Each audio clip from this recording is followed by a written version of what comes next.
Get your business news now with Rupiwa Madzena. Hello again, Rupiwa. Growing concerns about the stayaways, which I think are, in a way, these lunchtime stayaways, am I right?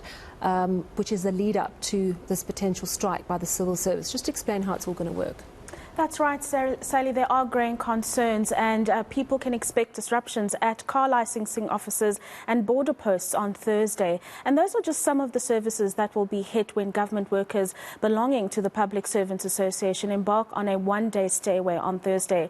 So workers have rejected government's 3% wage increase, and the PSA says that Thursday's stay-away will impact several government departments, as I've just mentioned there, the ports of entry. We've got Gavin Kelly, who's the Chief Executive Officer at the Road Freight Association, joining me now to discuss the potential impact, if any.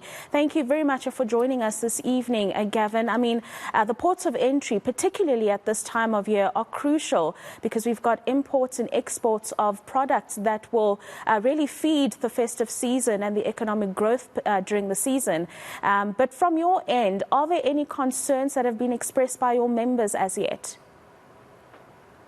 Good evening, Rupiwa, and good evening to all your viewers. I mean, you know, this comes on the back of what we saw happening at the ports with Transnet. So any sort of delay or stoppage in the logistics chain really is not a good thing. And we don't know exactly what's going to happen right now. I think we're all on tenterhooks. But definitely our members are very, very worried. They ask on a daily basis, or they actually ask every hour. We've heard how the ports are going to be dealt with when this public sector strike starts, whether there are alternative arrangements, because this is really going to be bad news for a lot of people. And then just to give our viewers a sense of the gravity of the destruction of these stoppages, how long does it usually take after destruction, whether it be from strike or other events that we've seen previously? Does it take to clear up the backlog? And do your members find themselves having to throw away some products that didn't survive waiting to get through the different posts?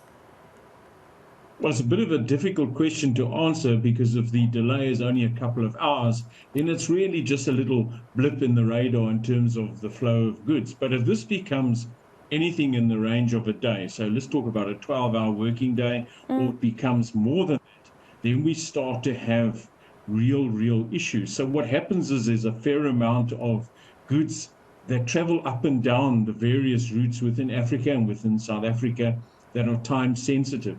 And time sensitive doesn't only mean that they could be perishable goods like fruit and vegetables and foodstuffs, which need to be in a cold chain process and need to get to their various points of loading or offloading, depending where they are in the whole process of manufacturing and deliver, obviously. So they could be refused by those who were going to get those goods or by those manufacturers. So that can have a huge impact, because what do you do with those goods and how do you know you'd get the next set of goods in that scenario there?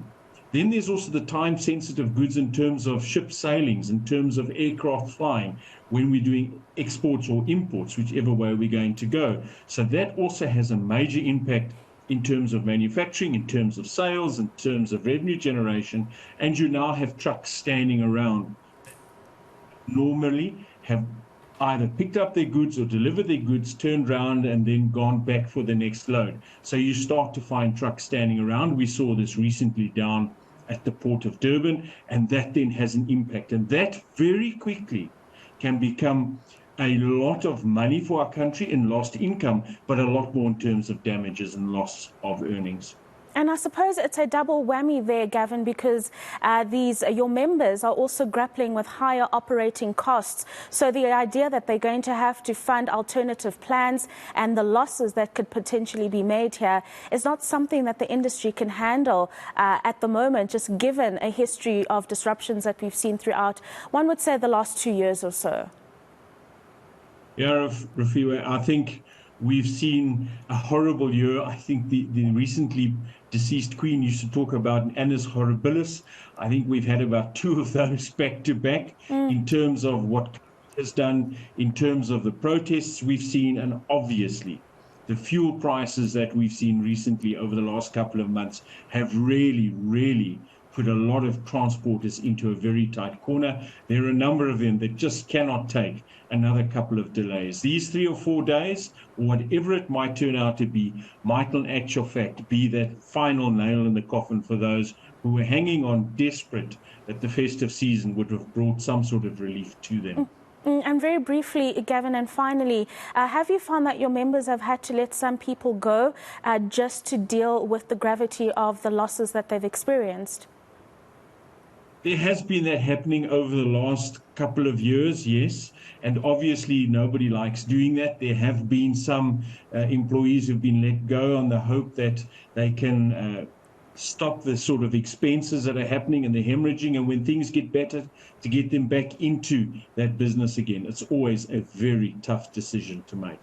Tough one indeed. Gavin, as always, thank you very much for those insights. That is the Chief Executive Officer at the Road Freight Association joining us to speak about the potential implications of that stay away coming on Thursday, but subsequently the strike that is said to also happen should government not change its wage offer. And they have released a note to their workers saying that the Minister of Finance was very clear in that the fiscus is constrained and this is what government can do for now.